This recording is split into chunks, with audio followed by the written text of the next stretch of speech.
जाई काजळ प्रस्तुत मैत्र हे शब्द सुरांचे।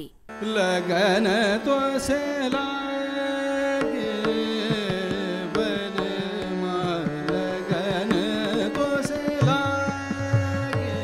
रसिक हो, शास्त्रीय गायक धनंजय जोशी आपल्या भेटीला येत आहेत मैत्र हे शब्द सुरांचे या मालिकेत। संगीत ही साधना गायकारे, धनाची मानाची करू नकोस कामना गायकारे। लोक प्रसिद्धी मागे धावतात, म्हणजे असं आम्ही कधी कधी म्हणतो की आधी सिद्धी नंतर प्रसिद्धी। प्रत्येक आर्टिस्ट हा शेवटपर्यंत विद्यार्थी दशा त्यांनी जपली तरच ते होतं। प्रसारण रविवार दिनांक 28 एप्रिल रोजी रात्री 8:30 वाजता आणि रविवार दिनांक 5 मे रोजी सकाळी 10 आणि सायंकाळी 5 वाजता दूरदर्शनच्या सह्याद्री वाहिनीवर। सह्याद्री वाहिनीच्या YouTube चॅनलवर आणि फेसबुक पेजवरही हे प्रसारण आपण पाहू शकता। प्रस्तुत करता जाई काजळ, परंपरा 70 वर्षांची।